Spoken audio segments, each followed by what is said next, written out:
much closer to me.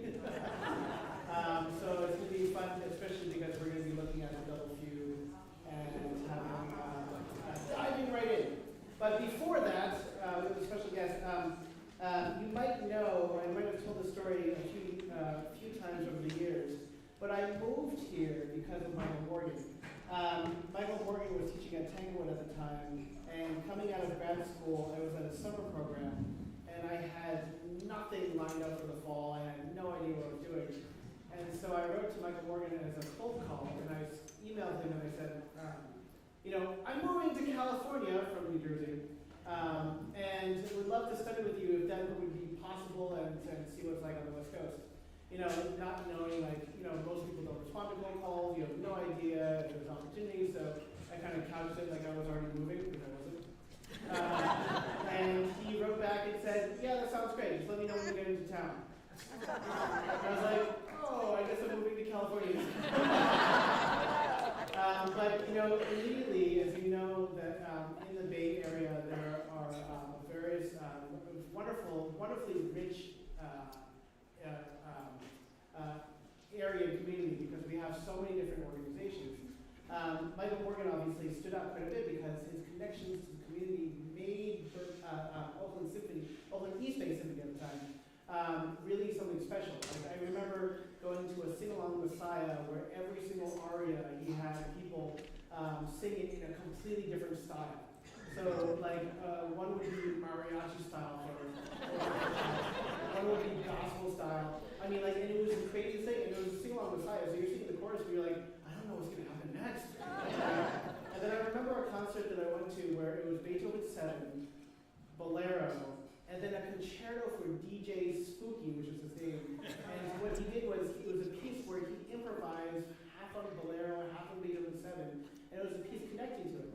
And Michael said his favorite thing was that he went into just kind of audiences, and there are people that were there to see DJ Spooky who had never been to the symphony to hear Beethoven before. And there are people that were there to hear the symphony that had never heard of DJ Spooky before. And nobody knew what to expect, but it was a good time. There's something for everybody, which is what he said.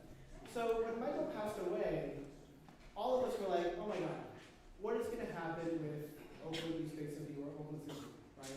Because who could possibly fill the shoes of somebody that really tied not only the symphony around his identity, but also the entire community? And so when Kedrick Armstrong came in, all of us were like, okay, we'll see what's going to happen. And by all accounts, Kedrick has managed to continue the entire legacy of Michael's work and bring to it even more energy, which if you knew Michael that's something almost impossible. And so we've been very excited all throughout the Bay Area to hear of Kedrick and all the wonderful things he's been doing with the Oakland Symphony. Because as you know, sometimes artists, we hear the constant drumbeat of disappointment or, oh, the symphony's having difficulties or whatnot. And we don't hear that from the Oakland Symphony because of all the work that he's doing. And so it was really interesting because, as you know, we were both doing the very Requiem at the same time. They are doing, it is not a piece that, every single community will do a very Requiem.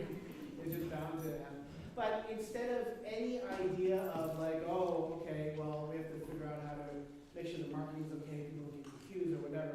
The immediate sentiment from Ash Walker, the course director, and a little bit because of some personal stuff, but and Kedrick, of course, is simply, this is an opportunity for us to connect and for us to do what the purpose of music is, which is to connect people through the repertoire, even if it's different performances. And also, what I mentioned is the original intent of the work was that Verdi wanted to engage all these composers to collectively compose a requiem together. Now, that didn't happen, but we have this fun opportunity because they have their concert coming up soon, and we are working towards ours in January. So, but there's opportunities for us to try to connect in whatever ways possible. And so we wanted to invite Kedrick, obviously, first of all, as a member of our musical East Bay community.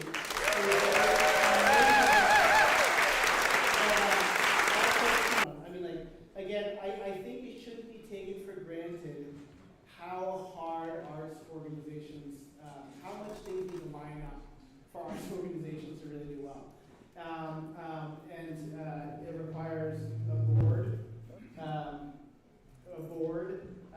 of great people, musicians. It requires staff and artistic leadership. And so again, we're so excited that Kendrick has come to the Bay Area and for his work with Oakland Symphony and the wider community. We were just talking about how it lives downtown Oakland, like right in the middle of everything. It's great. So please welcome Kendrick.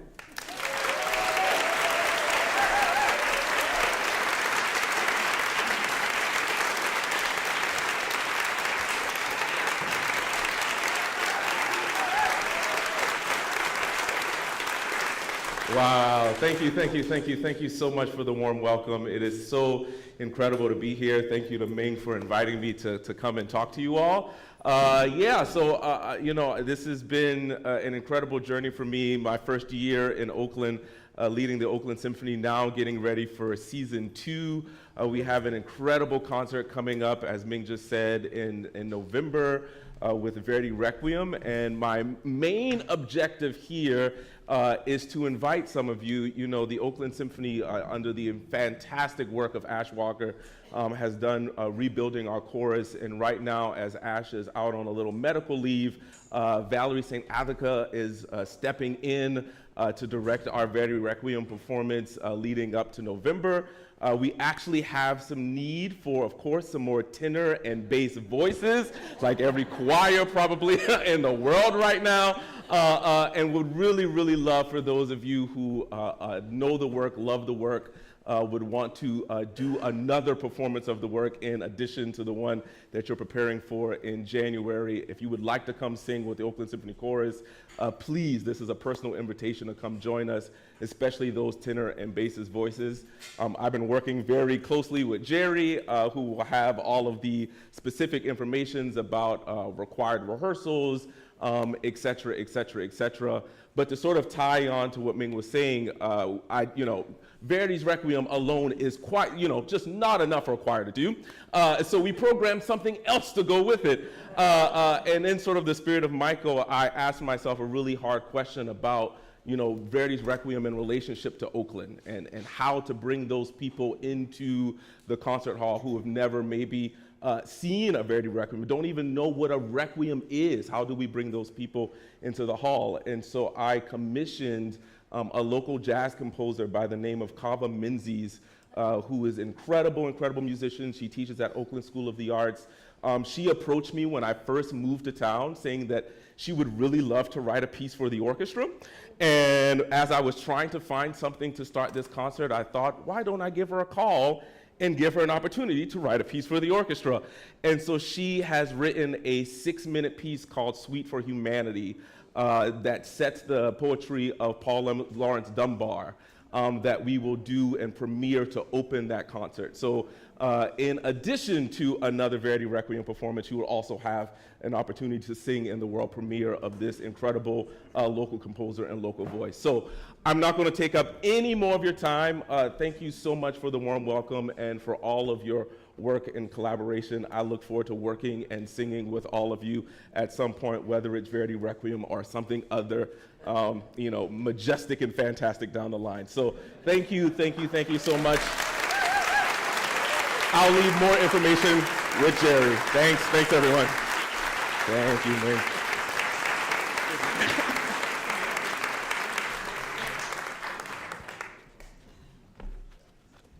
I think part of the fun about music making is that, especially on the West Coast, I should say specifically on the West Coast, is that it's fun, and you want to make music with people that you enjoy making music with, or you just enjoy as people.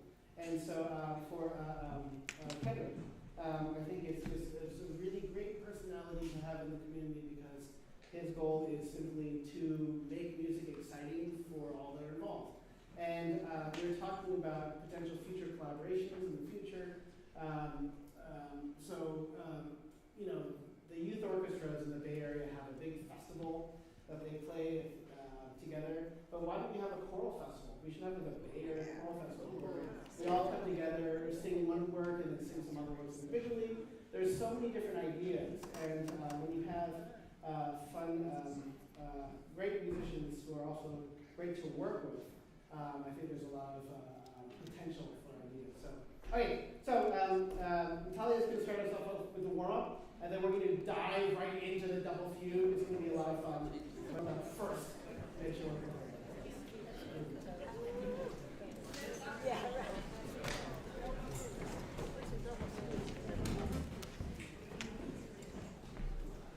So let's start traditionally with a little preparation of our bodies to sing. So head down and feeling relaxation in the neck. Totally relaxed. And head up. Opening mouth, feeling how jars relaxed. And head down again.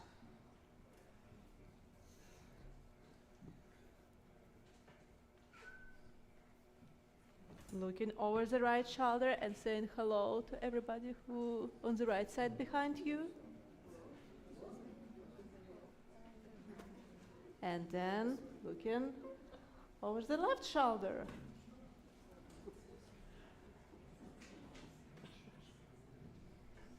So right ear on the right shoulder and feeling good straight on the opposite part of the neck. Changing side. And feeling good stretch on other side. And from this position, we roll the neck. And yes, and everything for the down.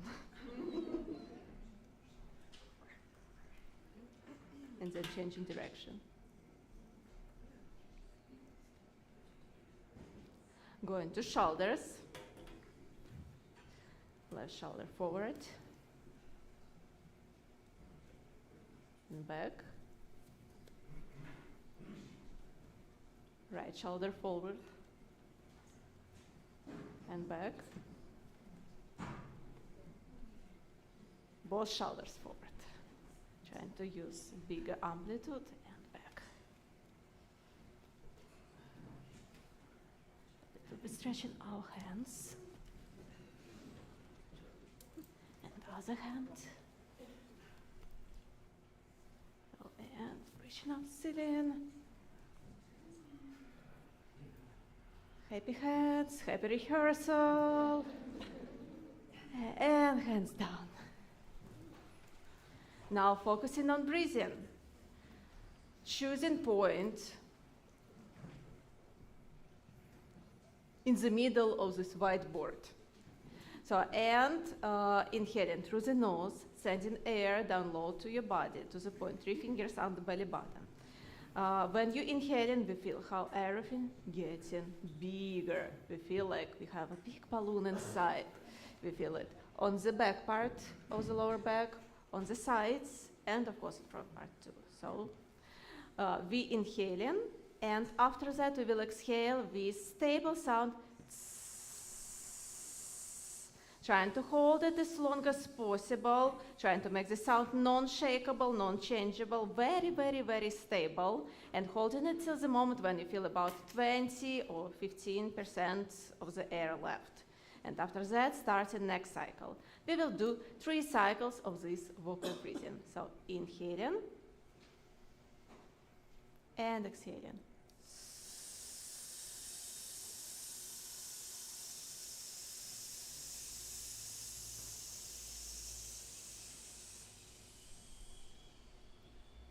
Inhaling and exhaling.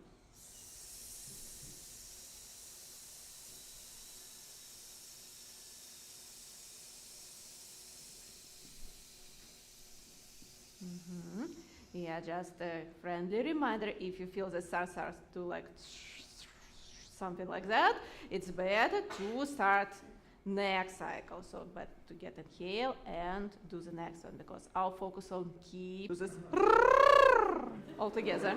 Do this all together. And now I'll try to make this whole range of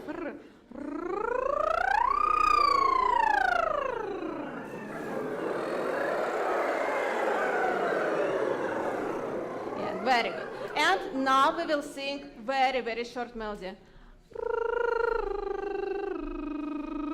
Yeah, and our focus here. So we're not just we taking good inhale like we just practiced. We imagine how we want to hear the sound. We want to hear it on pitch, right? We want to hear it very clear from the very beginning, without any scooping, without any concern, so very, very clear. So we like put in the sound. And then we're trying to hold the quality. So we're not spending the whole air on the first note. We're keeping our breathing support for all 3 notes. I think we can do it, right? So let's get started. Can we get?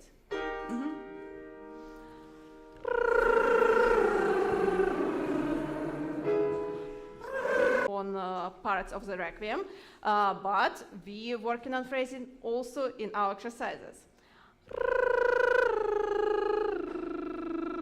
So all sounds supported, and let's try one more time.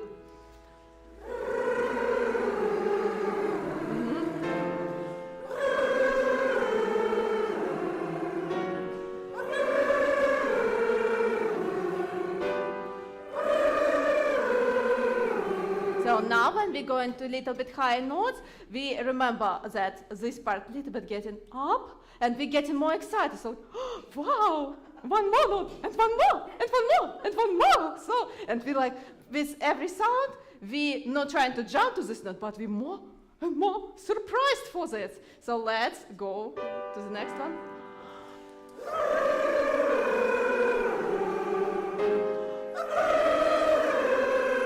Very excited.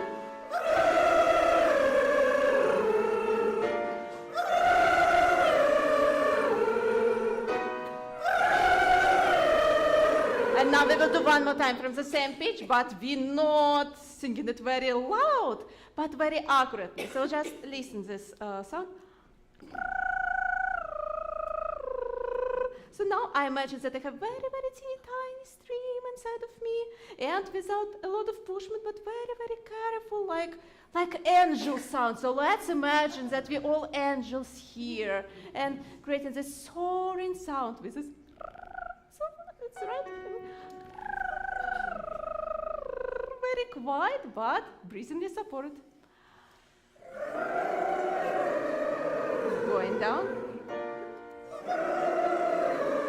So put this from the top.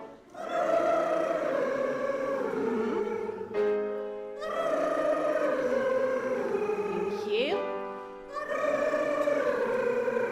And now keeping this tiny sound, it sounds very beautiful, but now sending this sound directly to the middle of the whiteboard. So, and also not loud, so we're not sending it like, ooh, go away my sound, but like to choose one teeny tiny dot in this whiteboard and send sound directly there.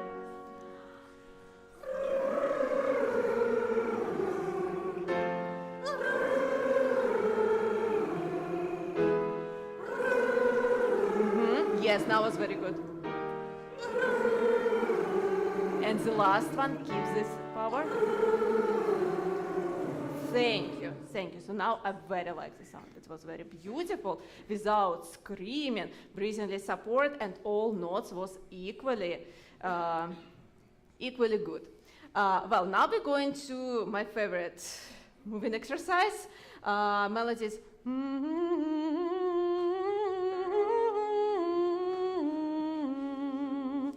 So now this humming sound, I will sing with you, little bit slower.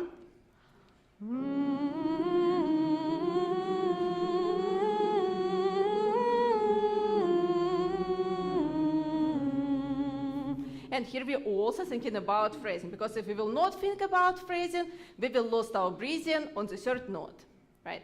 Phrasing actually help us a lot to organize our breathing during singing. So now we move to original tempo that I demonstrate.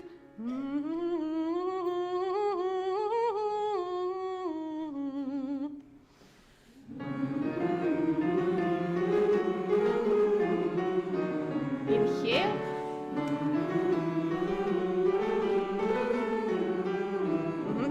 and now we're switching to the balalaika sound. Bum, bum, bum, bum, bum, bum, bum, bum, bum, bum, bum, bum, bum.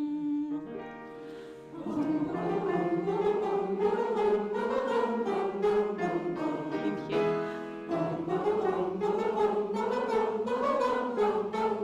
Yeah, I little bit hear like bum, bum, bum, bum, so actually I hear a lot of ah sound. So I want to hear more boom, boom, boom, boom, boom, so boom and humming sound like boom, boom, boom, boom, boom, boom, boom, boom, boom, boom, boom, boom, boom, boom, boom, boom, boom, boom.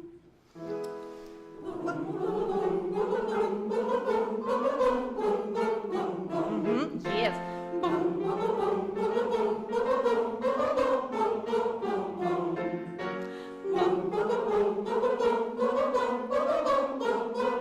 And now we're switching to our baby sounds. So we'll do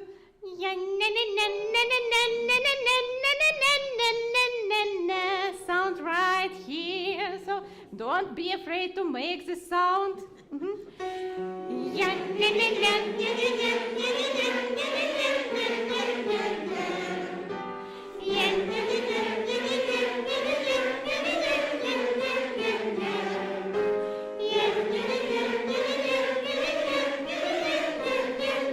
Now a little low, and we switch it to vowel sounds.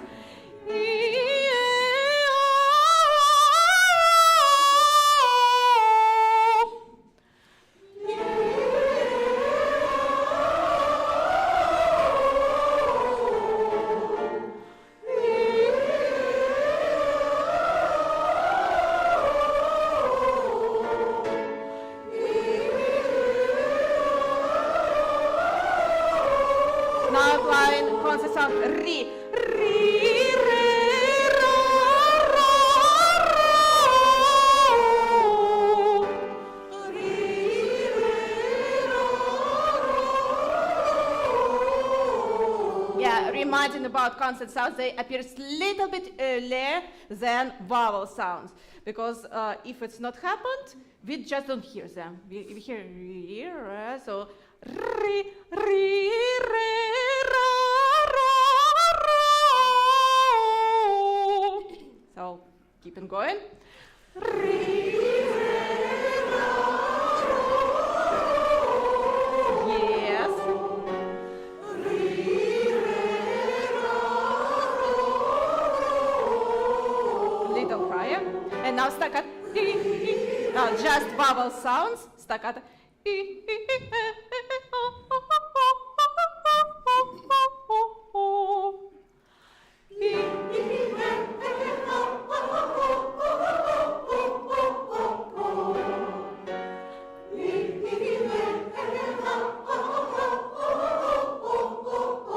And now soft.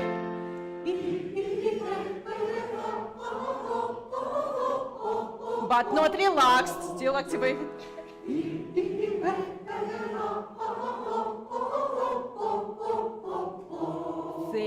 Thank you. It was very good sound. Remember how you did it. And now let's stretch our voices a little bit. Let's do roar. And now singing no.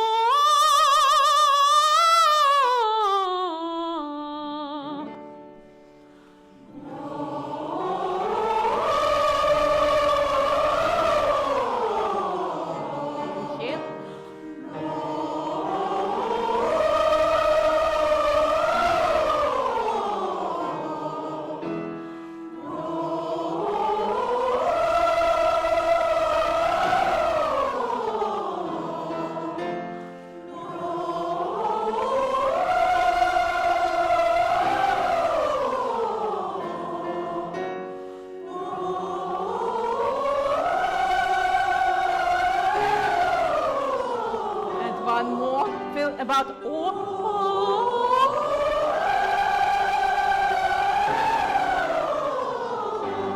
one more. Let's do, you can do it. No.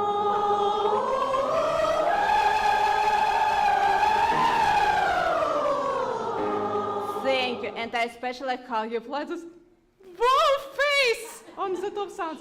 Good job. And I think we're ready for Sanctus, Sanctus, Sanctus.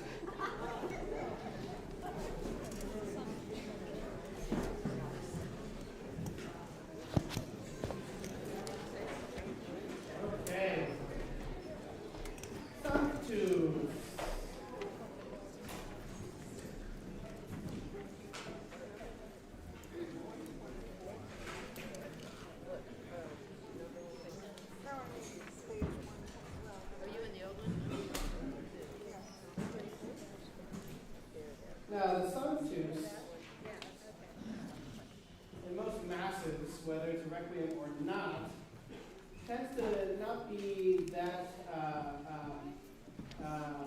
as intricate as other movements because there's not that much text. In regular mass, the movement that has the most text is the credo, and it's interesting because it poses a challenge to many composers on how to manage it, whether it's a very, very long movement or you sing the words very fast. For a sanctus, the primary thing is that, as you know in many faiths, but also Christianity, that the number 3 is very important, the Trinity. And so sanctus usually starts off with 3 sancti, and usually that's what composers do. However, Verdi is usually very different, which is to make it as complicated as possible, one of the most intricate things in the entire Requiem Mass, and that is of a double fugue. And a double fugue means that there are not 4 parts, but that there are 8 parts. And there are 8 parts weaving in and out of each other, which poses a vertical as well as a horizontal question. Usually, when you think of music, chords are up and down, you play kind of all notes together, that's a chord. Or you have a melody, and that's just horizontal. But with a fugue, you're doing the same things at the same time. You have melodies to deal with on top of each other at different times or different notes, and they have to also make beautiful chords and chord progressions at the same time. Bach was obviously the most famous for this, but fugues, especially in vocal music, had a lot of controversy because fugues were usually not very clear and clean. Nobody understood the words because so many things were going on at the same time. So for a long time, the church actually said you cannot write music that people wouldn't understand the words. And so there are many people and composers that were renowned, like Palestrina, for writing contrapuntal music, fugues, where you could actually understand things. Now, again, I've said this many, many times, but my favorite quote about Beethoven was from Bernstein, who said he spent his entire life just trying to write one good fugue. Beethoven kind of, pounded his head many, many times. But the fugue was a very archaic structure. Bach, even back then, was considered to be, that old fuddy-duddy Bach is writing those fugues again, right? It's only in places like this where you have very special composers like Mozart, which people did not write fugues back then. But if you know the Requiem has double fugues in it because Mozart could just do that in his head, right? Mendelssohn does not write fugues. He has some contrapuntal works, but formal fugues were not a thing. Verdi, however, is definitively of a time where fugues were not common at all, and yet we have one here. And so this is a fantastically sprightly, fun, energetic fugue, but it takes some time to put together because we are not divided in 4, we're divided in 8, all trying to sing at the same time. So, for our purposes here again, for those singing soprano 1, raise your hands. Soprano 2.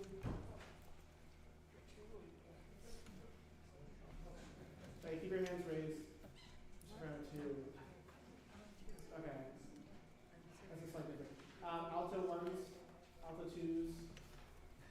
That's a bit more even. Tenor 1s, tenor 2s. You're so nicely divided. It's like tenor 1s, tenor 2s. Baritones, bass 2s.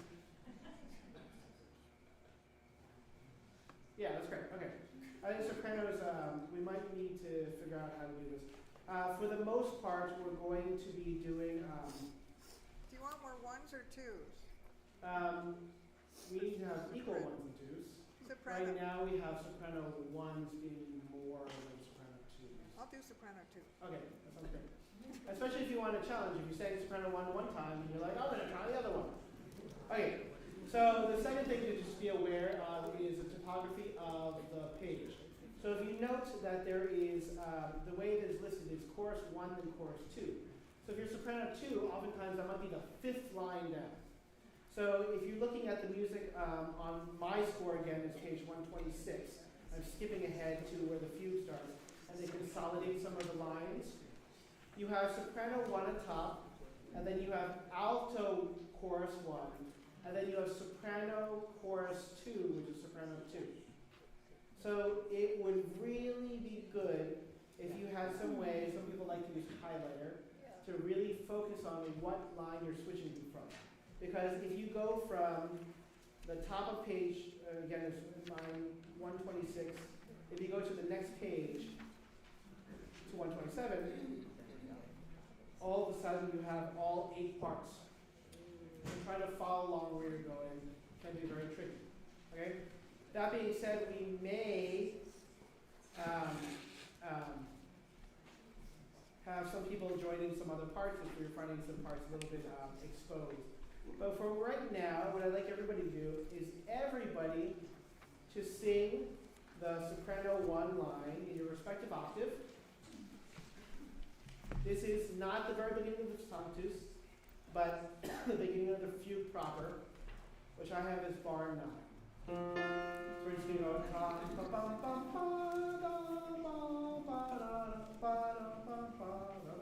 right? Yeah, right?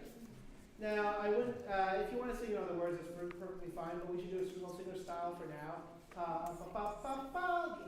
More, almost done. 2, just the, no, 2, and up.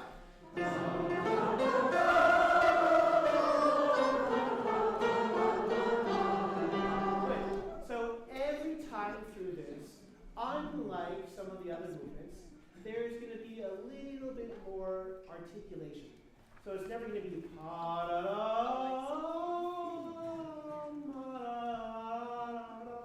that is lyrical, legato. In some cases, it would be wonderful. But we want every note to be tom, pa pum pum pum pum pum pum pum pum pum pum pum. Right? Let's try that again. 2 and down.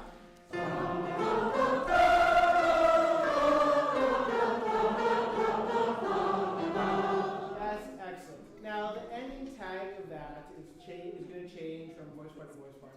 But we want to know what the subject of the fugue is. Now, what I heard was this. Ta-da-dum-bum-bum. And then every other note was a little bit more marcato and staccato. It was great. Can you make the first note also a little less sustained? Ta-ta-tum-bum-bum. Right? From the beginning. The kind of thing, just every single note, like you're skipping, and it is energetic and boisterous. 2 and down.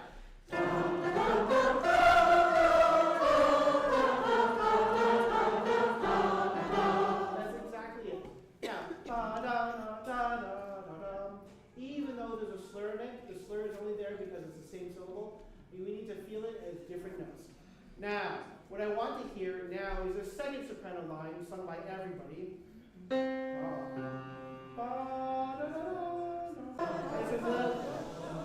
a little tricky because it comes on an offbeat. So I'm going to give you tom, pa pa pum, and 1.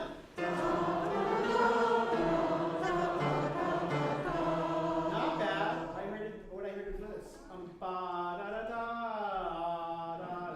Tom, pom, ba da. Every note second. One more time. 2 and 1.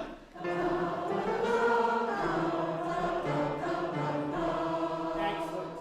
Now, in every formal fugue, the first instance of the subject, tom, pa pum pum ba ba ba da da da da, the next voice part comes in, which in this case is alto 1s, sings the same exact notes, except in a different key. They sing in C, tom, pa pa pa pa, ba ba ba ba da da da da da da. Let's do that. Everybody singing alto 1 line. This is bar 13 in your respective octave, right? 2 and up.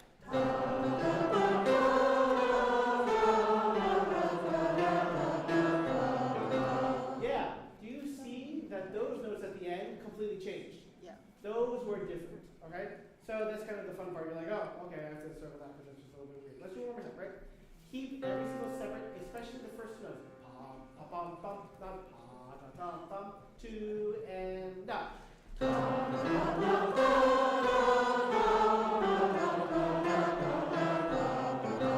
Good reading. That's good reading. That's good sight reading, okay? So that is the subject of the fugue. We have it in 2 different keys. Next time it'll be in F major again, and then after that it'll be in C major, and then F major and C major oftentimes. Then you'll start playing on it.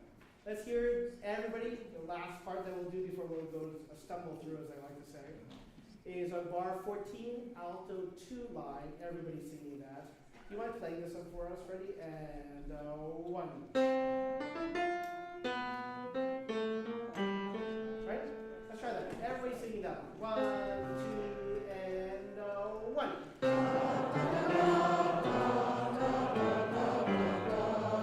Yeah, I just wanted to see how low our voices go for that. Bum, bum, bum, bum, bum. Make sure that B natural is nice and high. Okay? Everybody, one last time. 2 and 1. Not bad. Now, what we're going to do is we're going to sing the exposition of the fugue. That means that all voice parts get their chance to sing either the subject or the counter subject. So, get ready. We're going to do it as written in the music. Soprano 1s first, followed by the soprano 2s singing the counter melody, then alto 1s singing the subject with alto 2 singing the counter subject. Then we have the tenors singing the subject and the counter subject, and then finally the basses singing the subject and the counter subject. Let's start from the very beginning, bar 9. Bar 9. Let's do a little slower. Tom, pum, pum, pum, pum. Like we're taking a nice constitution. Right? 2 and down.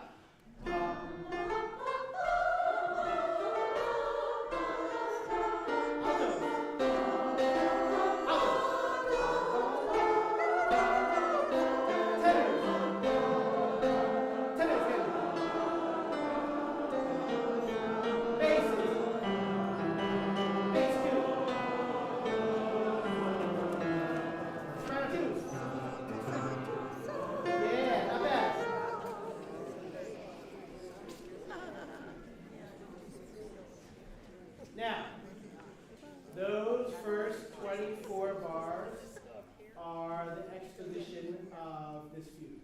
All 8 voice parts got to come in together. Let me hear just the sopranos, soprano 1 and soprano 2. Your entrances without altos or tenors muddying the waters, right? Sopranos 2, sing number 2, and down.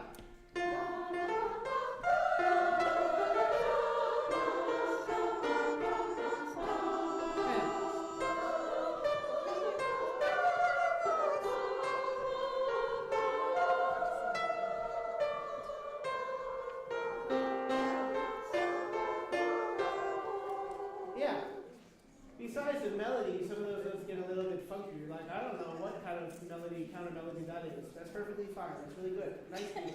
Let's do it one more time. Now,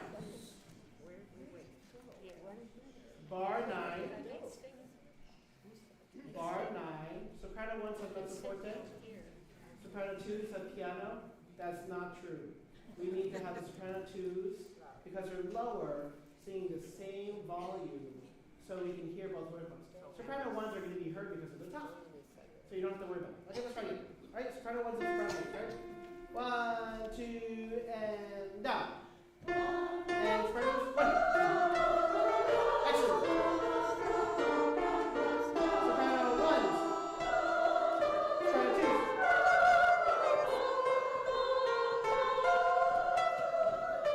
Soprano 2s. Not bad at all. Not bad at all.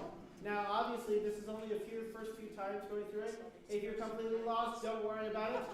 This is just the beginning of the very first rehearsal. There's no worries at all. Altos, your turn. Now, altos. You have to be very careful because the music jumps around in terms of where you are on the page. That's the hardest part. Okay? Here we go. Alto, starting from bar 13, alto 1s, and then alto 2 starting directly on bar 14, right? 2 and up.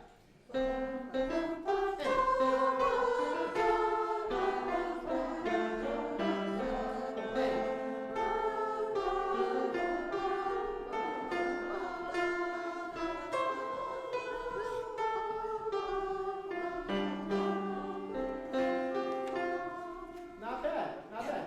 Now you run into the same issues as the sopranos. When you're done Everything else is like, what? It's kind of filler because it needed to fit in a certain way. Let's do that one more time for the altos. That's really, really great. Okay? Really good reading, especially when we get to the page turn because all of a sudden everything's like, where am I? 2 and up.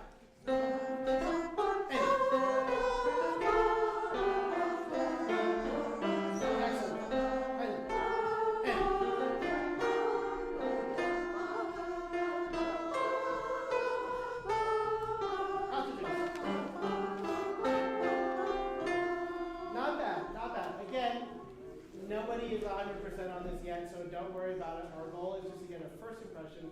Tenors. Bar 17 and 18. Tenor 1s and tenor 2s. Let's see what your song is, right? 1, 2, and up.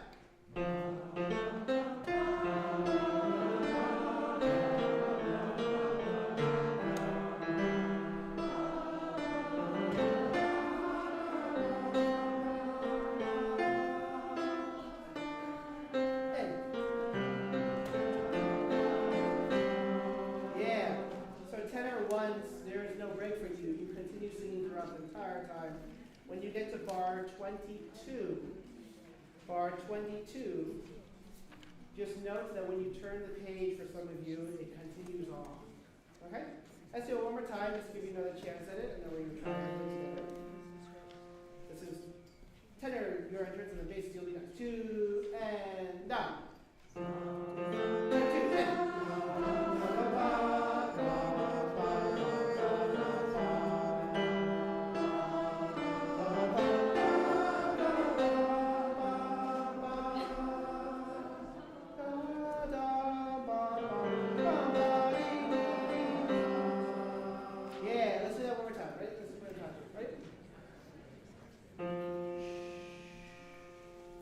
2 and down.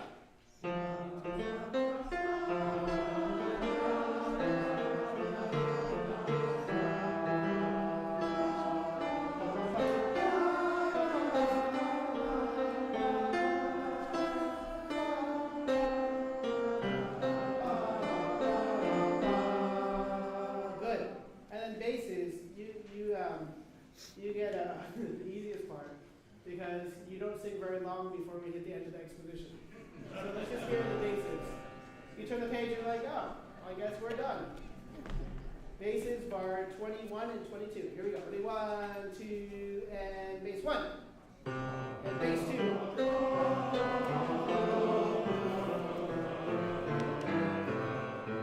And that was the exposition. Great job. I know it goes on, but that's the whole exposition. Let's try it again one more time, right? 2 and up. And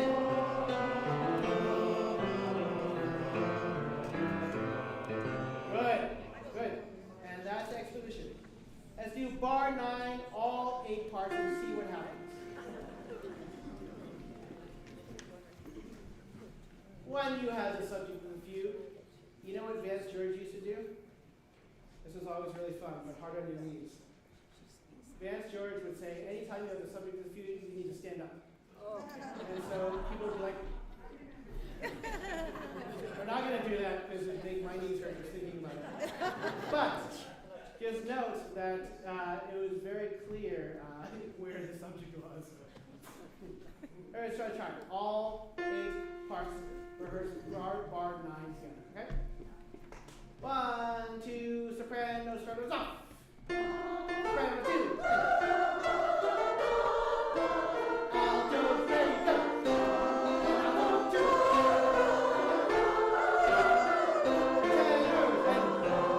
Tenor 2. Bass 6. Bass 2, go. And stop. Good. I want you to put a line on the bar line between bar 24 and 25. And then in bar 9, I want you to write at the top of the page, at bar 9, exposition.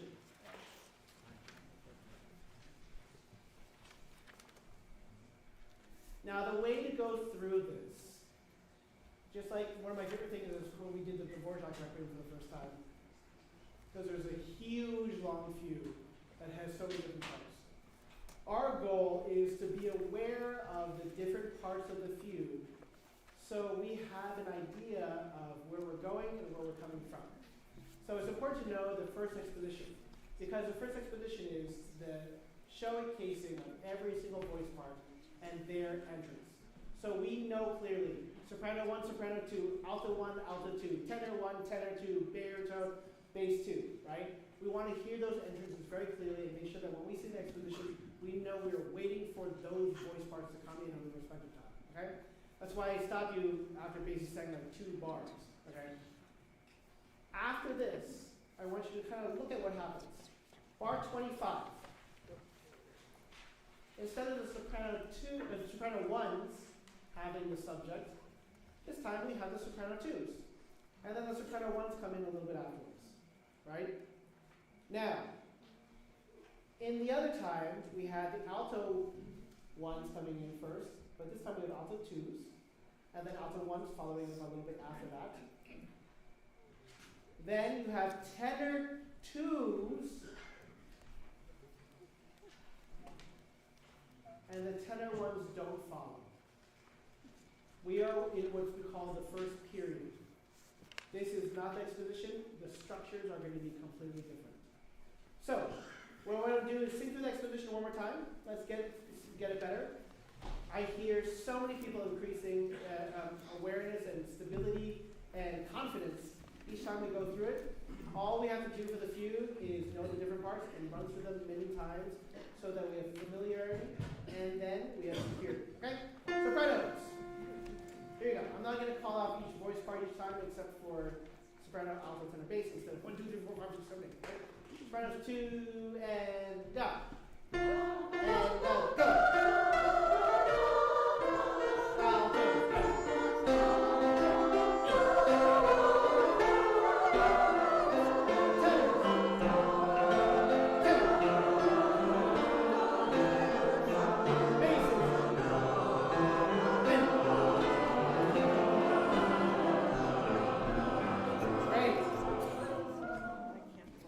Soprano 1s.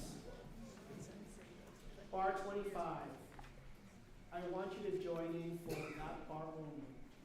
Pom pa pom pom, pom pa pa pom pom. Soprano 1s, again on bar 25. Sing that bar with the soprano 2s. Tom pa pom pom, pom pa pa pa, and then just go immediately up to your bar on bar 26. Okay? It's okay, just ask the people around you if there's any questions about this. It's going to be a little bit weird, because like I said, we're going to go through, maybe add a comments or whatnot. Okay? Alto 1s, bar 29. Also, can you sing the alto 2 bar, and then go immediately to bar 30 on your part. Alto 1s are going to join in on the altos, on alto 2 line on bar 29 only. What's the C? Bum, bum, bum, bum, bum, bum, bum, bum, bum. That's where you're going to sing, okay?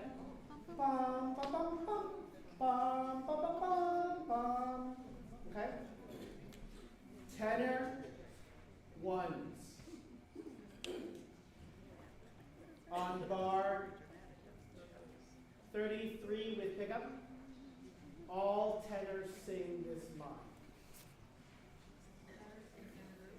All tenors sing tenor 2. That's going to go in all the way to bar 35 or 36. You can probably cut off 36. Just sing the first note and then come in for your next line. Okay?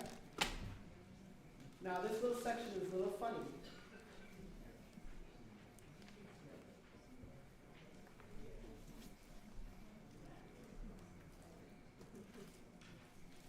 Now bar 25, between bar 24 and 25, I ask you to draw a line on the bar line.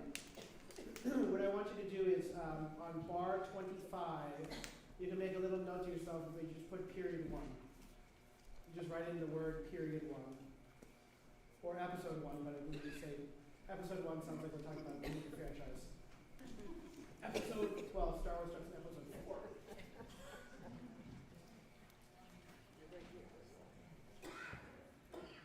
Then, between bar 32 and 33, draw a line there.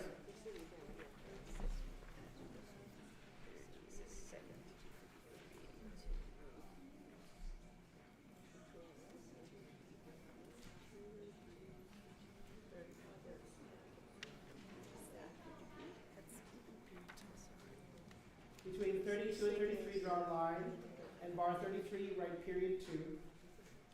That sounds like we're talking about high school. Period 1, I had English. Period 2, I had gym.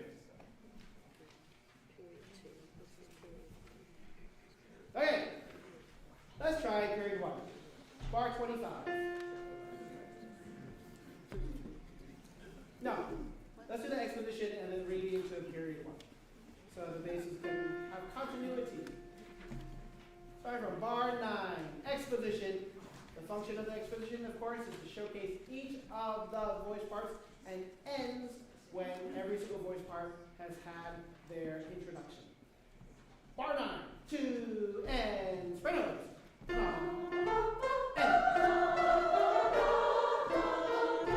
Altos, alto 2.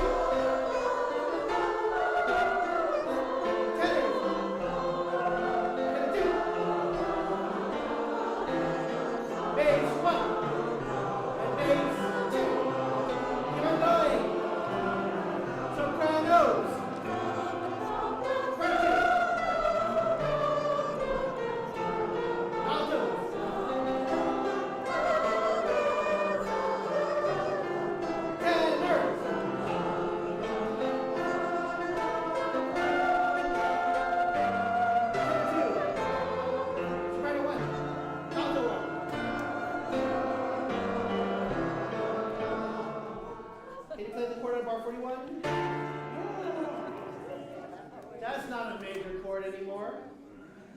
Draw a line between 40 and 41. That starts period 3.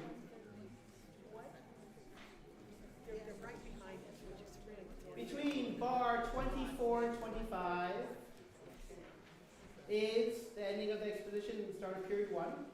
That is a fake continuation of the exposition. We have the sopranos, then the altos, and then it stops because the tenors decided to take us on to do something completely different. Tenors are mavericks. Period 2, if you look at this, so for some of you this is over a page turn, so just kind of look at what the structure is. For what we had before is we had the soprano 1s coming in with the subject, and then the soprano 2s coming in with the counter subject. But this time we have a slightly modified subject. Tenor 2s, but all tenors are singing the subject. And then the sopranos come in with the subject. There is no counter subject. The tenors decide to do something completely different. They drag the sopranos into it. The tenors are bad influences. And then the altos join in after that, and the basses are like, no, we're not going to do that. And then if you look at bar 37, all of a sudden chorus 1 does the same thing too. There is no counter subject. It is just the tenors followed by the sopranos followed by the altos. And so period 2 is the start of a completely different idea and structure. So we have exposition. Everybody sings. Period 1, kind of a fake exposition. We're trying to do something different, the same, and we got stopped in the middle. Period 2, you can write in your tagline, the tenors go maverick. And then period 3, all of a sudden, can you play a bit of period 3? This is not forte, this is not major, but period 3 is on.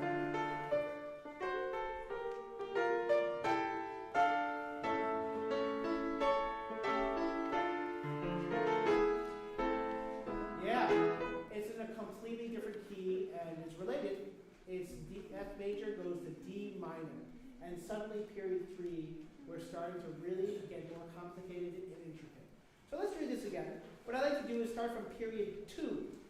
So we're going to start with bar 33.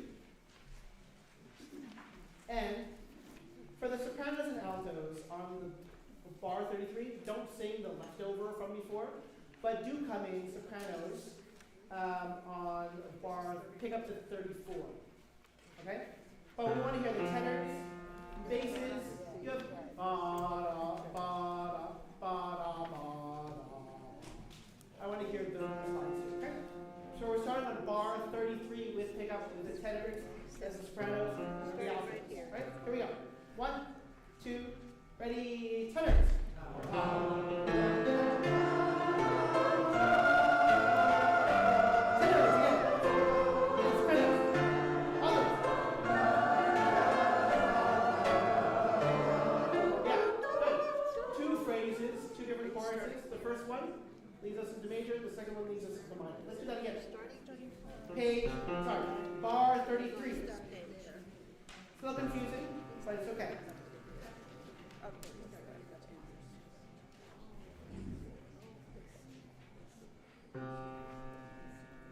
You know, that's funny. This is exactly what we're going through with Violet.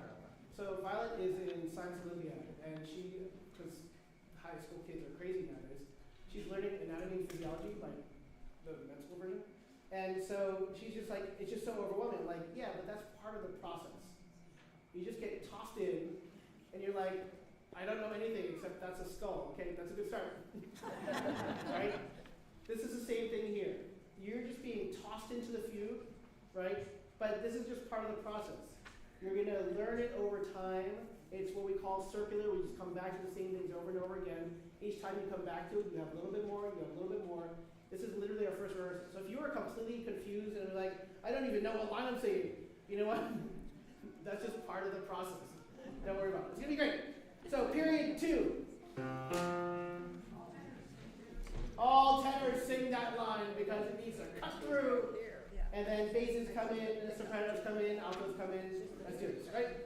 1, 2, and go.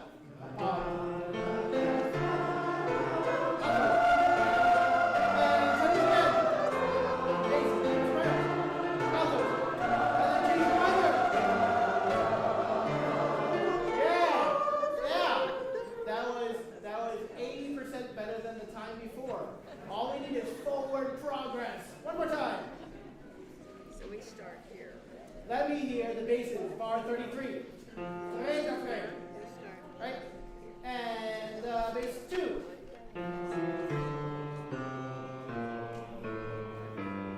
And again.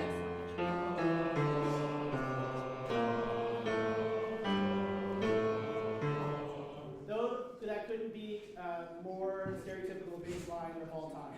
Now, what we want is that stepwise motion, and what our goal is to make sure that we don't do the legato line,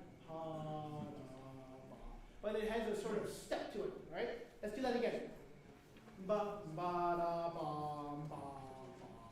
Right? And bass 2, go. Yeah, good. Now add these ones. And out. Yeah, just like we're marching and you're providing the foundation for all the tenors, altos, and sopranos. Now, can I do that same thing again? Altos and bass 2s, but with both tenor lines. And remember, tenors are mainly singing most of all the lines together. That's not the case with the altos and sopranos, but just for us. We're going to start bar 33 and ba bum bum ba bum bum. Right, 2 and tenors. Basses.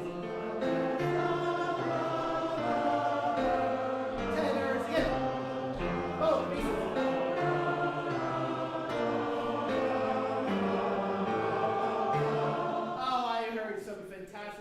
Tenor 2s just come in with such strength. You're like, we can sing this little odd line together. That was fantastic. Now, this idea that we have this pulse that cannot be stopped, that is brilliant. That's exactly what we're looking for. Altos and sopranos, can you join in bar 33? Now that we have this fantastic rhythmic foundation, we're going to add in the tenors, the sopranos and the altos, right? 33 with it. 1, tenors, start off, stop. Basses, sopranos, altos, tenors, sopranos.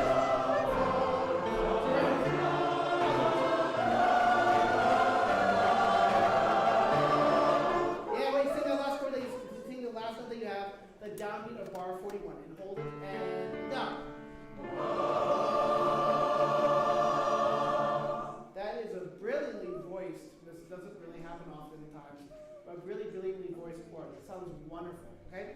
Now, what I want to do is the entire exposition, period 1 and 2, before we get to minor.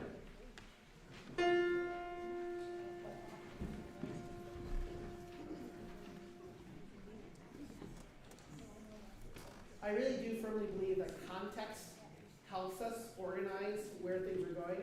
And so the more we understand what we're singing, the easier it's going to be. Oh, that's right, this is the minor one, and this is a different color. Oh, this is the fake one, so when the tenors decide to do something different, and it says fortissimo with accents, right? You can say, oh, that's why. Because it's a very to say, I'm going to have the tenors railroad everybody else and take us on a different direction, right? The structure he knew, obviously, and we know. So it's our goal to make sure that we know to tell audience members so they can figure out what's going on too. Okay, bar 9. 2 sopranos, go. Soprano 2.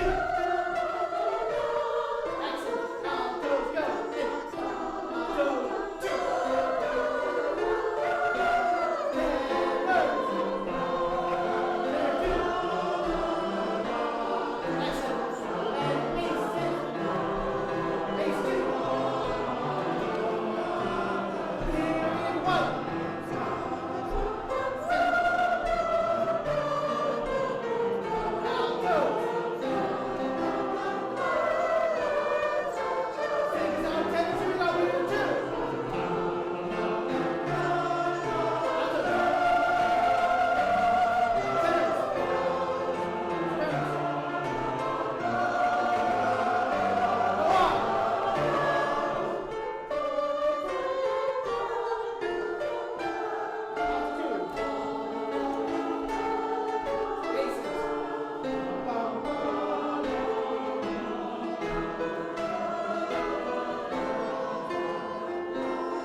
What I like to call this period is, if you don't know what's going on, just sing bum bum bum bum.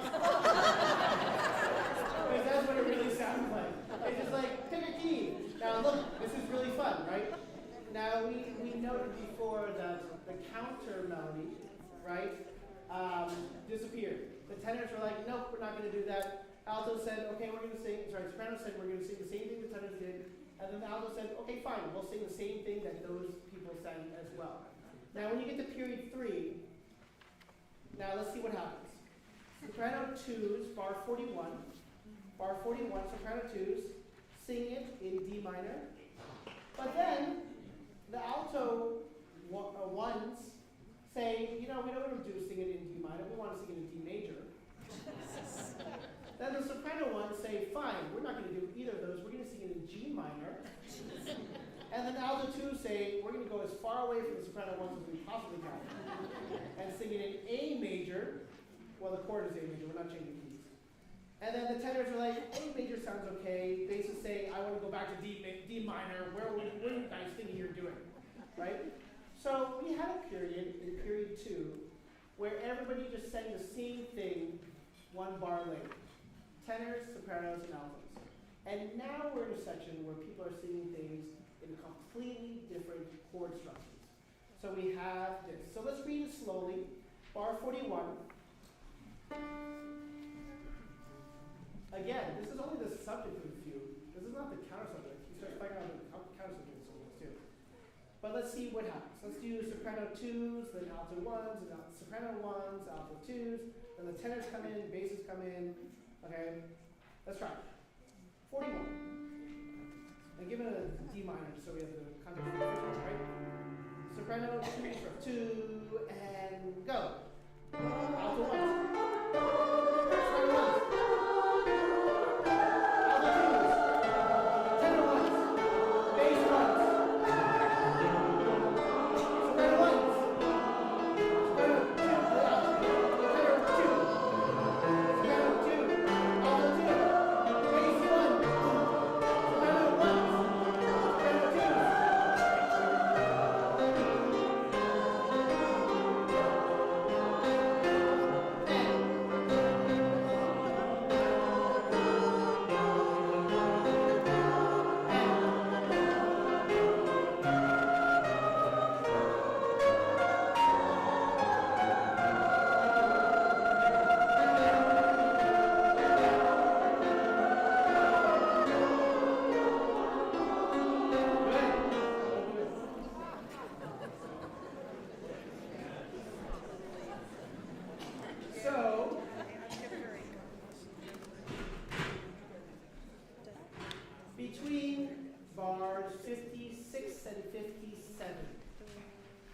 high score, that's a page turn. So what I would do is at the end of bar 56, draw a line.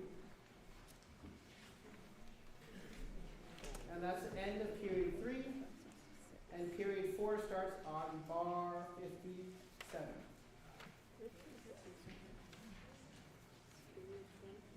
Period 3, you can subtitle whatever key sounds fine to me.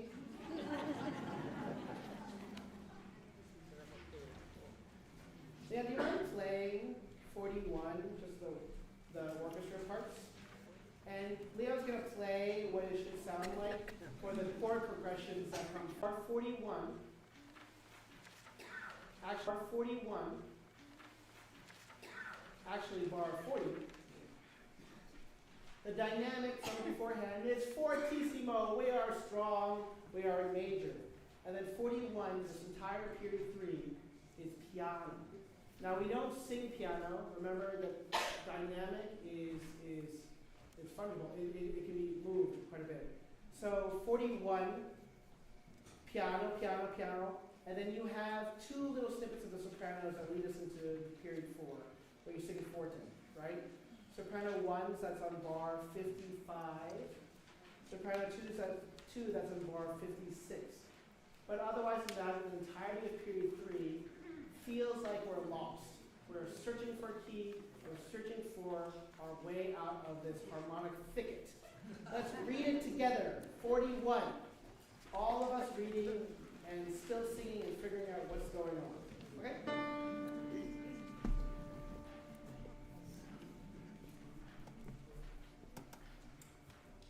Okay, ready? 41. 2 and up. Alto 1. Soprano 1. Alto 2. Tenor 1. Bass 1. Soprano 1. Alto 1. Tenor 2. Soprano 2. Alto 2. Bass 1. Soprano 1.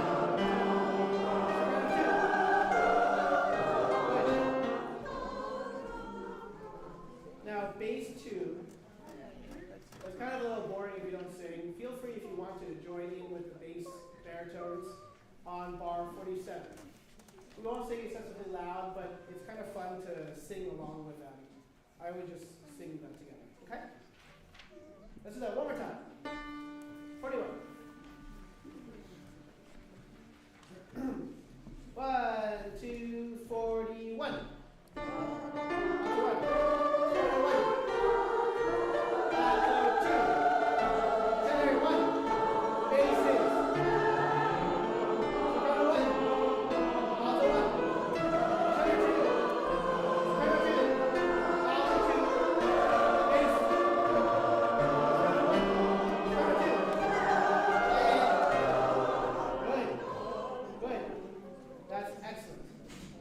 For the sake of just feeding the seed, because I want to make sure that we read through the rest of it, okay? So, can you mark in at bar 70, between 74 and 75?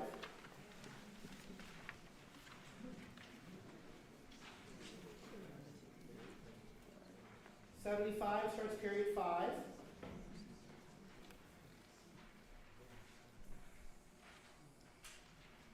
And then I have to tell you that you will have completed the fugue. I want you to look along with me as we turn the pages from period 5, which is basically, it's almost like he gave up on writing a fugue. Period 5 has some stuff.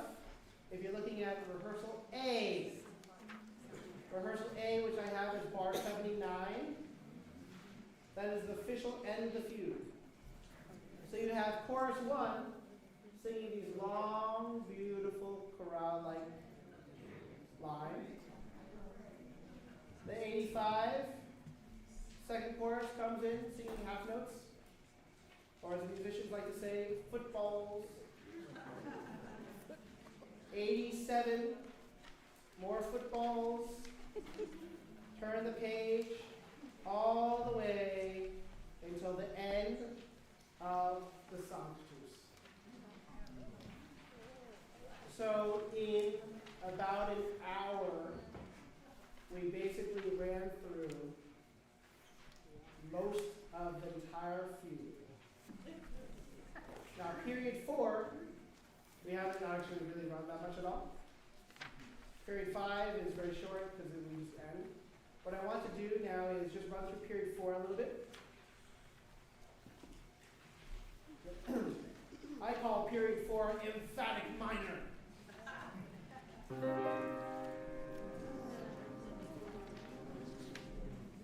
Let's just read this. Let me hear basses first. Just basses by themselves. Ma-da-da, ba-da-ba. I love that line. Basses first, right? Both basses perfectly fine. We're just going to trade off, right? 57, bar 57. Basses 2 and down.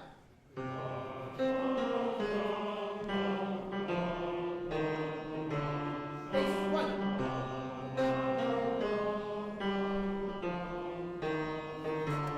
Bass, drum 2. Good. And then it goes into something different. That's a contextual exception, but that's okay. That's excellent. Now, let's all read this together. Chorus 2 basically starts. This is bar 57. 57. If you're chorus 1, forget to the downbeat or whatever notes that you have. We'll just start with the chorus 2 first, and then chorus 1 coming in immediately after that. Bar 57. 1, 2, and down.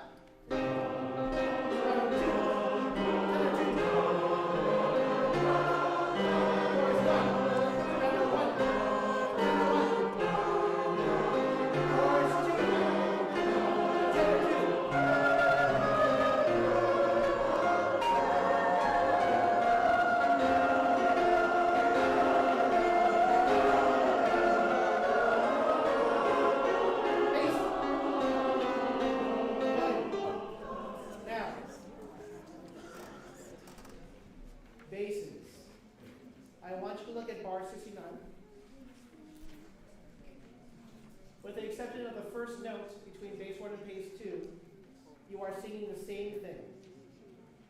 That should help a little bit. All of a sudden, you can trust your neighbor again. Tenors, bar 69, same exact thing.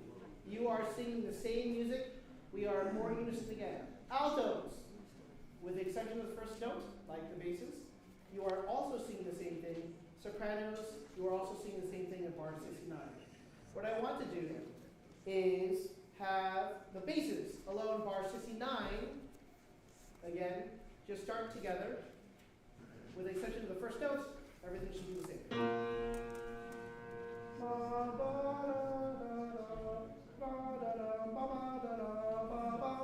Okay, here we go. 2 and down.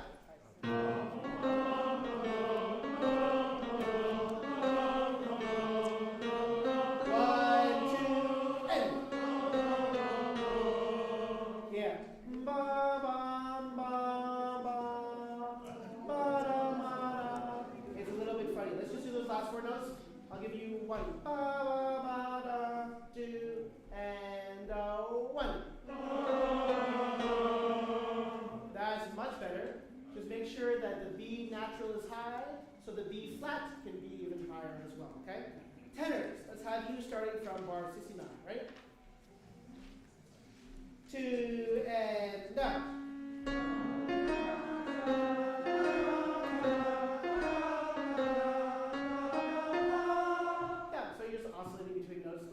Because I started without letting you get a note. Leon was like, well, give me a note. 2 and down.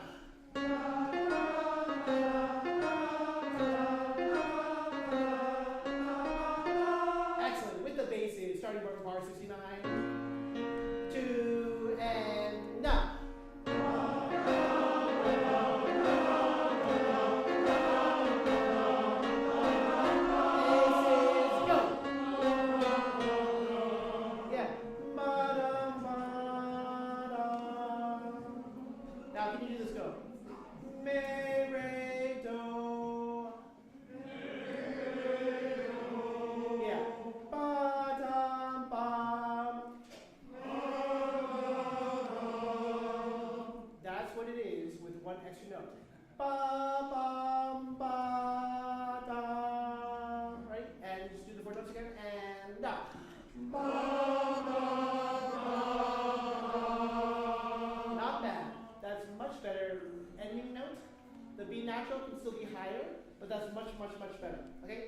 altos, can we hear you, bar 69?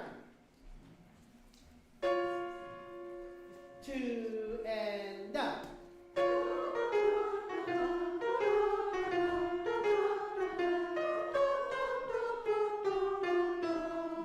Yeah. That's really fun. Okay, let's do that again. Can you hear your opening pitches? Can you sing the opening pitch? And down. Yeah, a little higher alto ones, but that's good. Let's sing the entire line, bar 69. 2 and down. Here we go. Yeah, that's great. Sopranos, it's one note, and then it changes. But your goal is to make sure we count the notes. Everybody, bar 69. Everybody.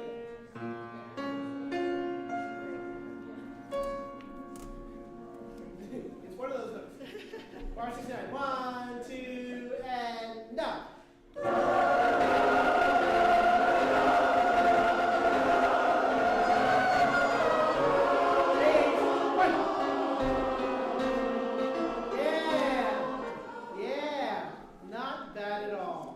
Okay, let's go back to period 4, which is the angry minor section.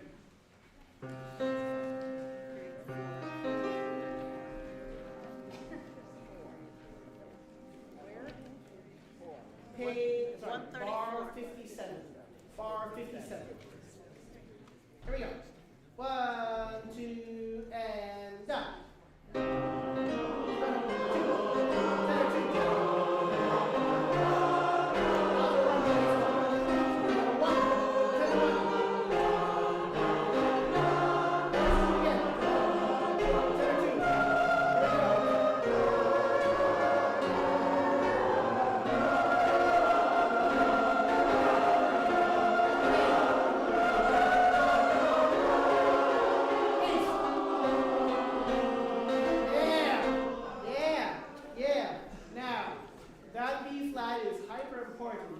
Because it sounds like we end right there, except the alto twos are like, but I want to go in a different key. And so that B flat against a C, you just sang really, really well. That's really great. Now, what I'd like to do is do that same thing again, period 4, bar 57, and just barrel through to the end and see what happens, okay?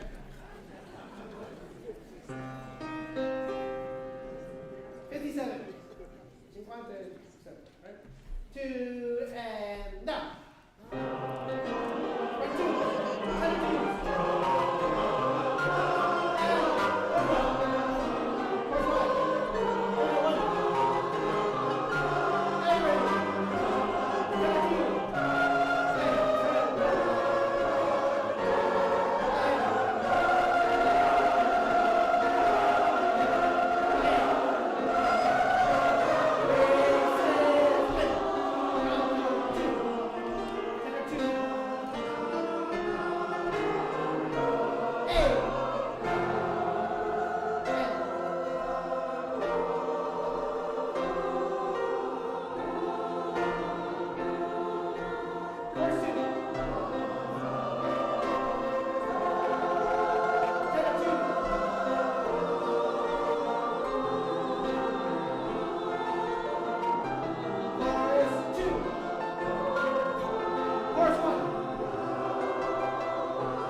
going to bar 1 of the song piece.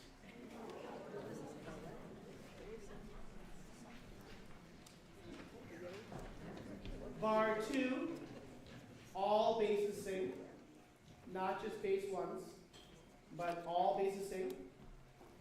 Bars 4 and 5, all tenors and all basses sing. And then bar 6, everybody sings. Now, last thing we do before break, sing the entire song twos.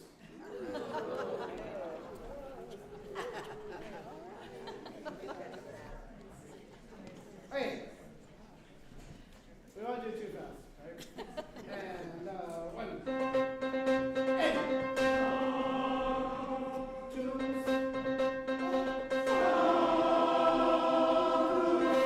everybody, and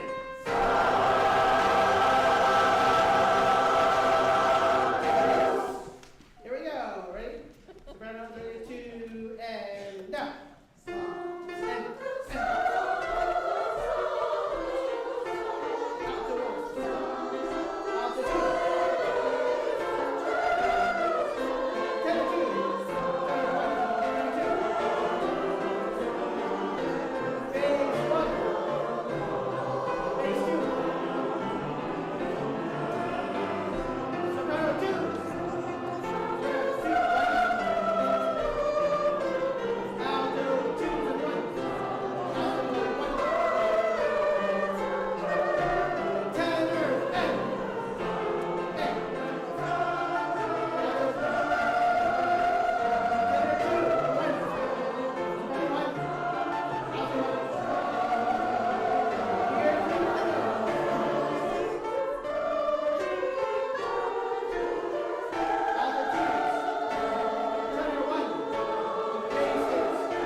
We made it through. We can just sing some of the most simple but beautiful music.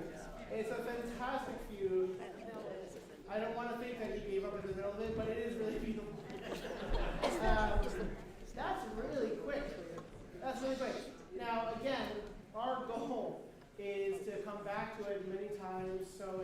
comfortable, that we all feel exactly like we know where we're going, what sections there are, bring out all the color, all the interest and everything. Really fantastic work, especially on the first run of this.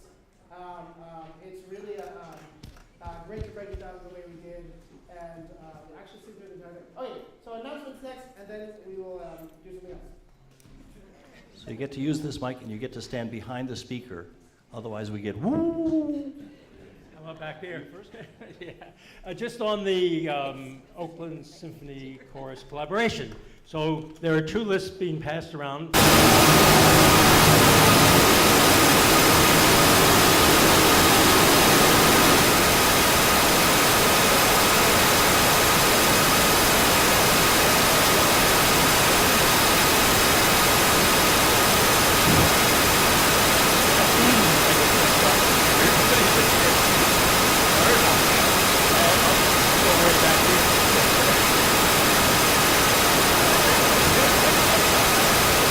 Anyway, the 2 lists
Use this QR code.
Good evening, BCCO.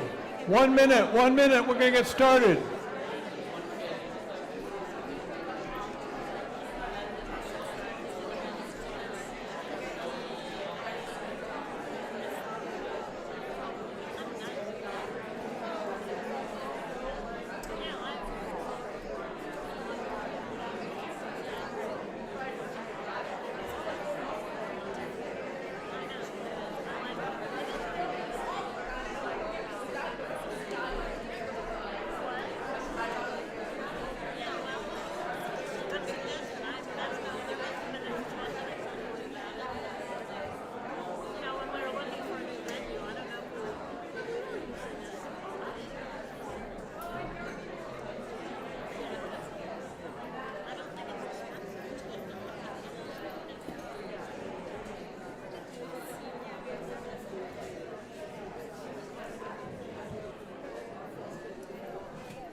So let's get started. I would like to ask you to open, if you have this book, page 52.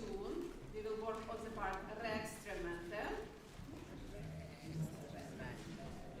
Yeah, and in this part, so we'll start from measure 322. Measure 322, page 52.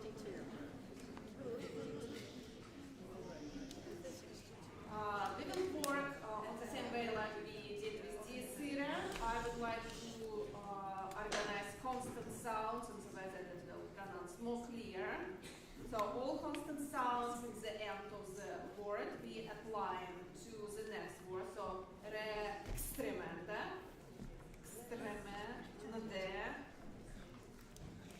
my star artist. So we're going to go there.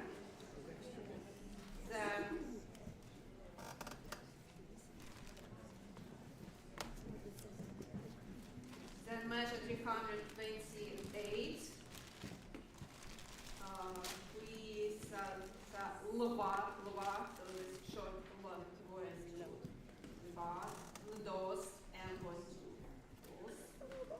Then when we have dos salva, so we just do very, dos salva, then gratis.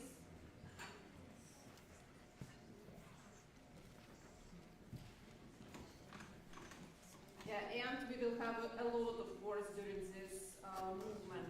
Salvame. So, and we have to avoid things like salvame. So this L also going to va. So we have salvame. Va.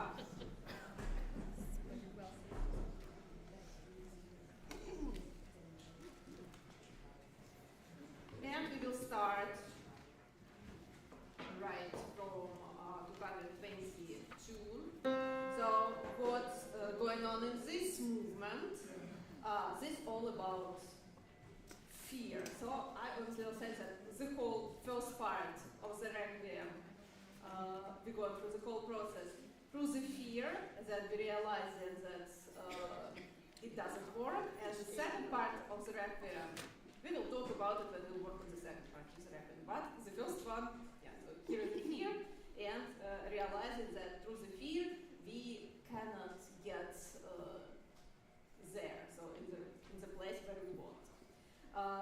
But here in this part, fear is so strong and very, very emotional, and so they say like pray, so but they still have fear. So what I want to get from the choir, I want to get this entire energy that's going from the fear, that when we are scared, we get even more scared. So we said like energy of being scared of something, and we get it as an answer in even more way and even more way. And we can see that basis part is very like strong, powerful. But when we have this tenors entrance, they mark as a piano, but it's not it's not piano. It's like very cold and fear. So like whispering, but very very strong, and with little like tightness inside. When we're scared, we cannot make any actions. We're very very very like blocked in the fear. Another thing, when the choir joins, we have a lot of fortissimo marks, a lot of loud dynamics. Here important to think about not going to the screaming. So we're not screaming about it. So here very fulfilled sound. So remember all exercises that we did during warm-up. So all breathing supports, putting the sound. So we like making statement here, making statement every time when your short entrance appears. And on the page, and now I'm talking about everything, but now I'll say you particular measure. So you ask right at the moment. On the measure 364, just write with big letters, watch conductor.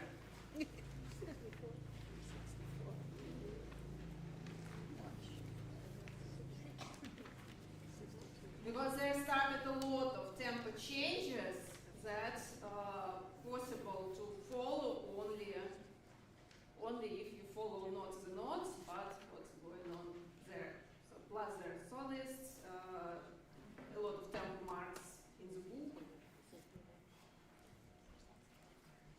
Yeah, so and this watch conductor applies till the very end of this movement. But actually for the whole song, but yes, I understand. But here, just must have. It will never happen correct if not to watch conductor in this particular moment. Well, and now, after all this introduction, I hope you added all these marks. We will try to sing from the beginning.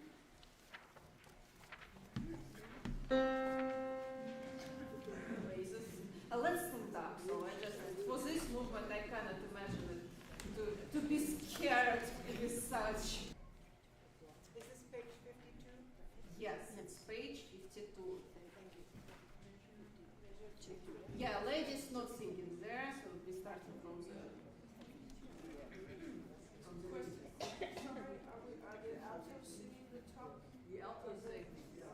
Tenor line? Yes, actually, yeah, it's marked that alto singing the tenor top.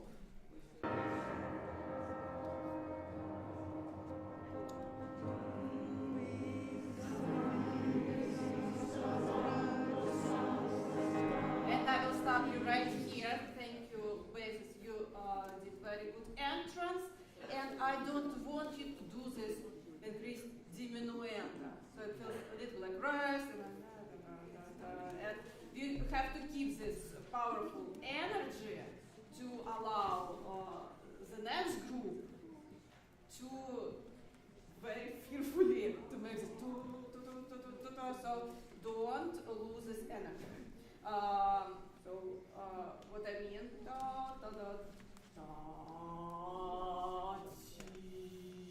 so it's again soft dynamic.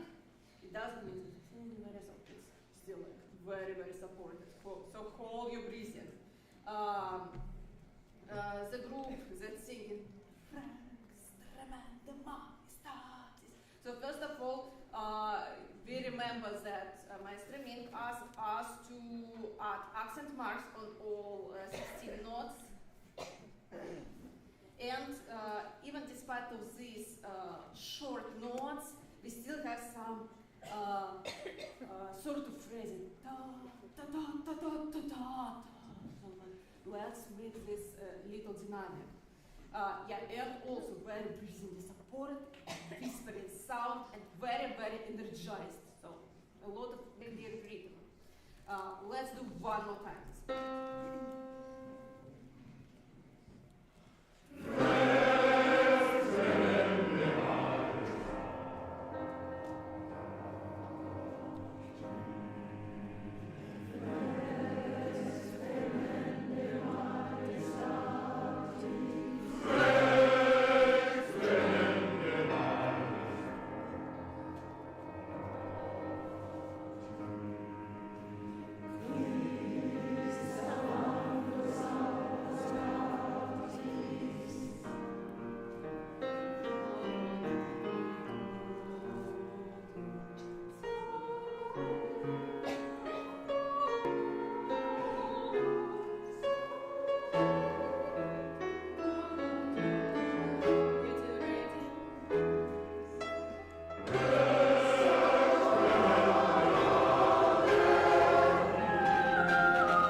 From this measure 356.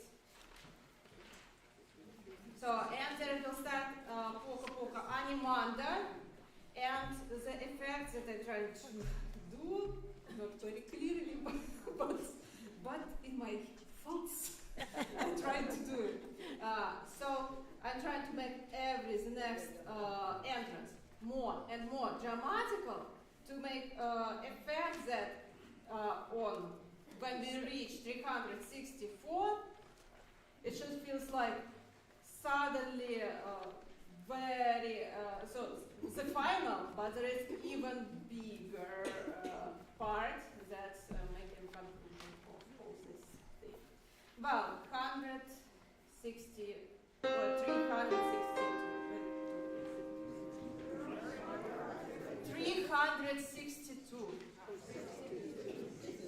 Yeah, sorry for saying what others.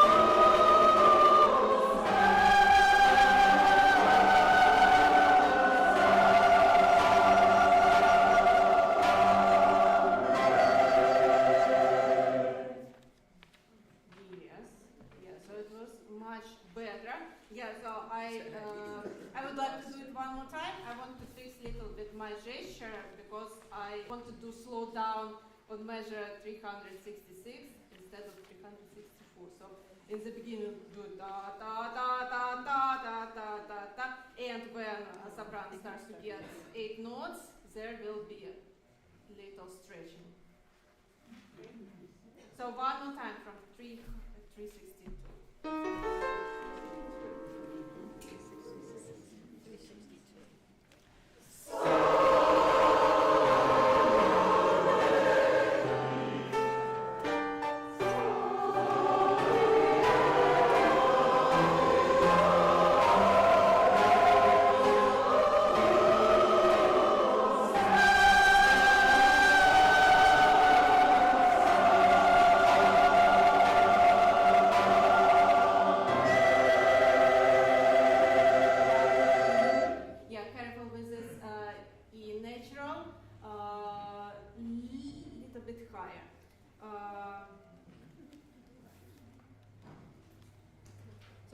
now I want to go a little earlier, so from 356, and to do all these transitions.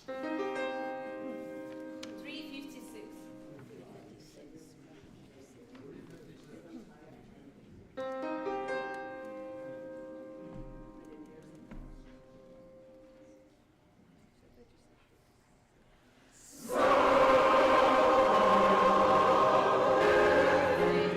Thank you. I want to all these long notes parts to feel the movement of this note, not just so, not exactly so. It's not so far, but if you do it so,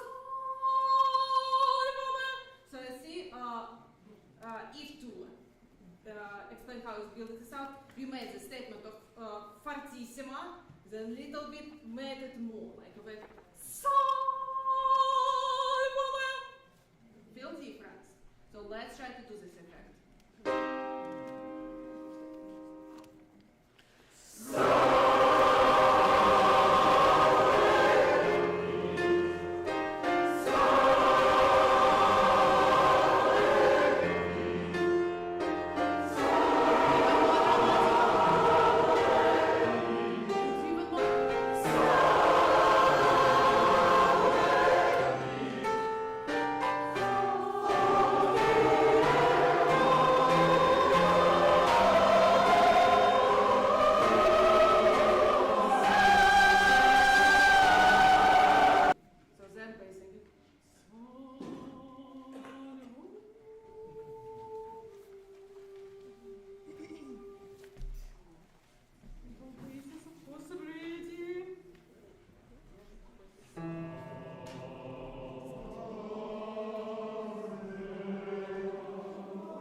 Two measures before 370 to 370.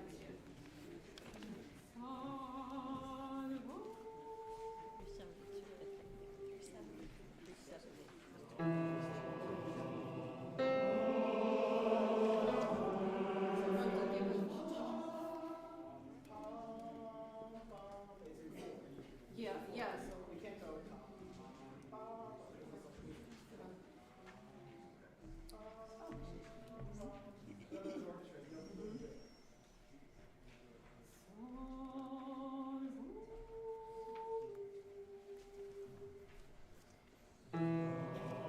Tone again, so make it see.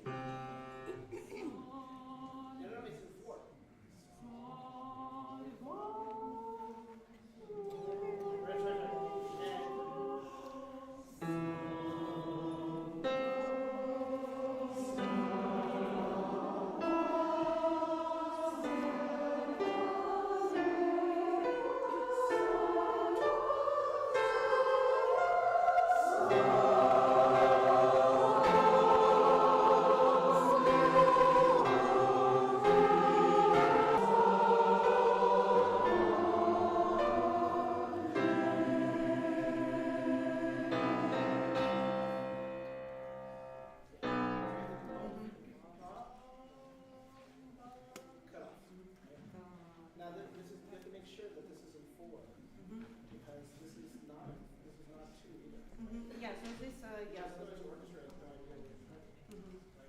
Okay, so they're always like. You don't have to go 4. You can't go because that looks like 2. And it looks like it could be half time or nobody knows now. What do you do? It could be a 4 pattern, but it doesn't have to be 1, 2,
English voice crowd was singing along us.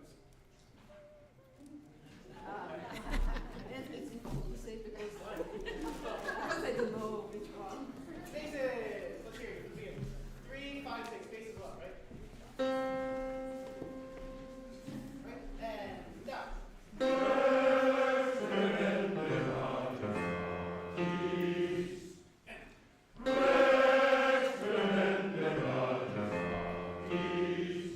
Down. Qui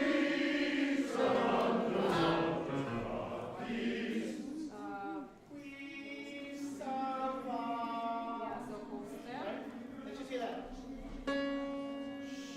Go. Qui salva.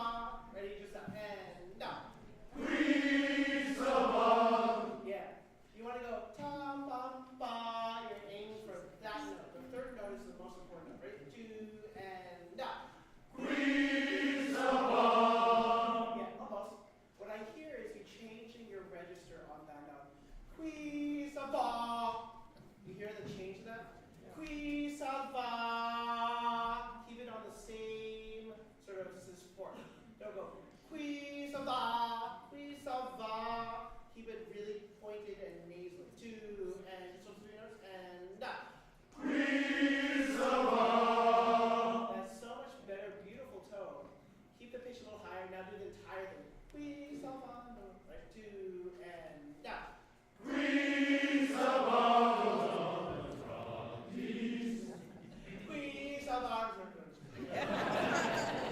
Look at the notes. Look at the words. It's good. It's good, right? You can look at the notes while you're singing this.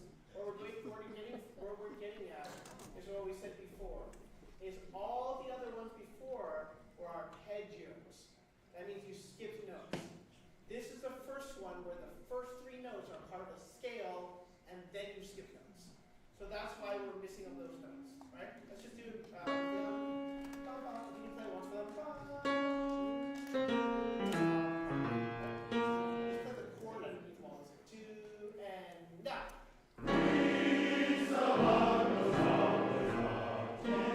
That's exactly it. So all it is the same chord, but we have to note that the first 3 notes for this one specifically changes the pattern.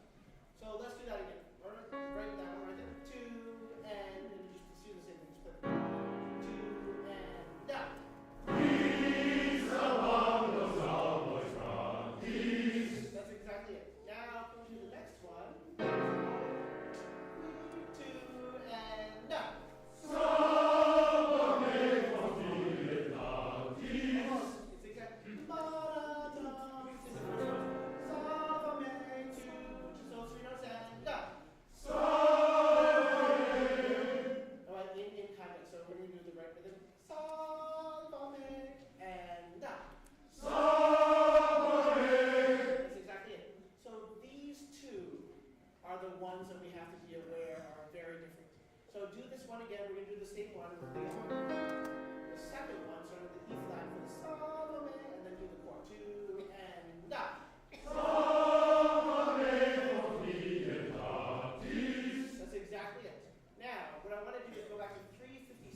right? Off. The ending cutoff needs to be as big as the music that you're conducting. So if you go, right? It looks a little weird. Off, right? Let's just try to make this not. Okay. It's the last chord.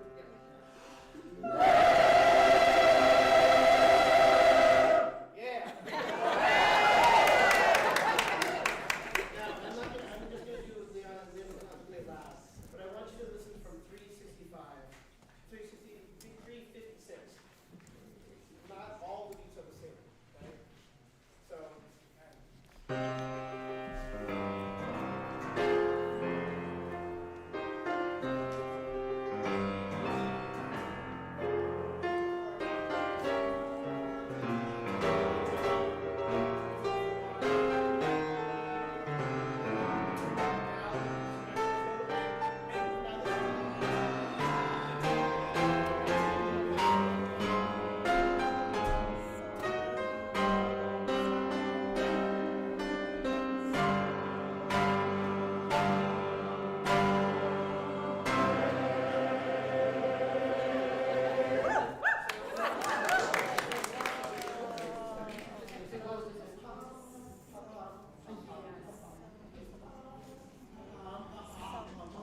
right, so we told them, I'll make sure the person to the end of the song. I'll show that to you.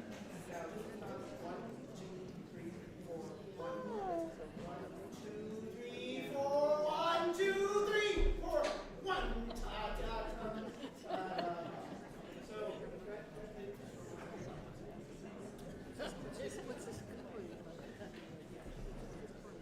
So the thing is this.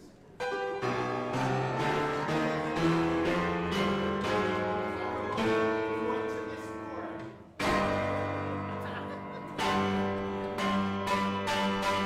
Because it's a dominant, right? So you cannot slow down before the dominant.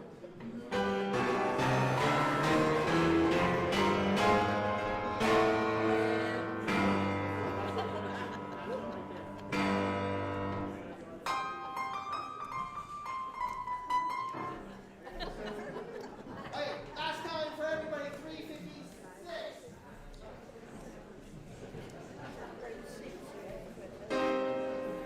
Okay. So this is what it really is. Tully is the nicest person in the entire world. This is the end of the world. So you have to rein in the terror, cause them terror, and you're the conduit for all this thing. So the goal is though that you have to stay grounded, right? There's a lot of movement forward. See if you can stay a little bit more grounded. Okay. 356. Remember, battle between and sa, right?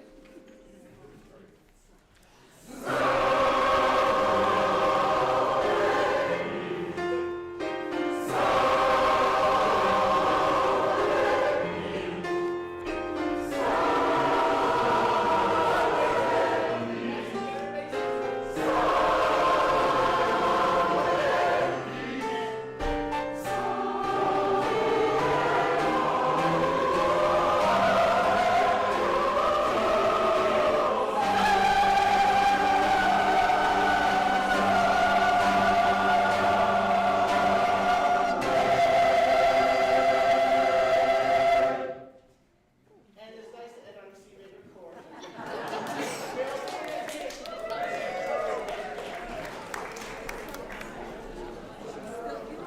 Before you move too far,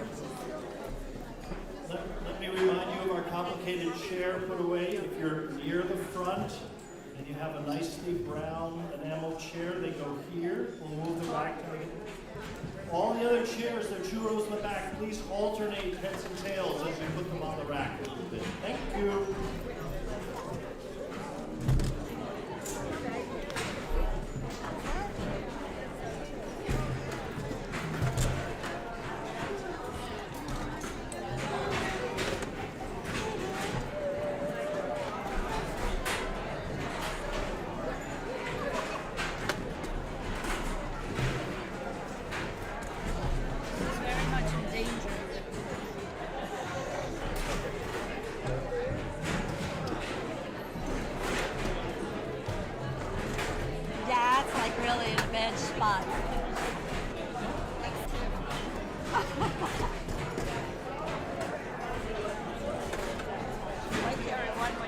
to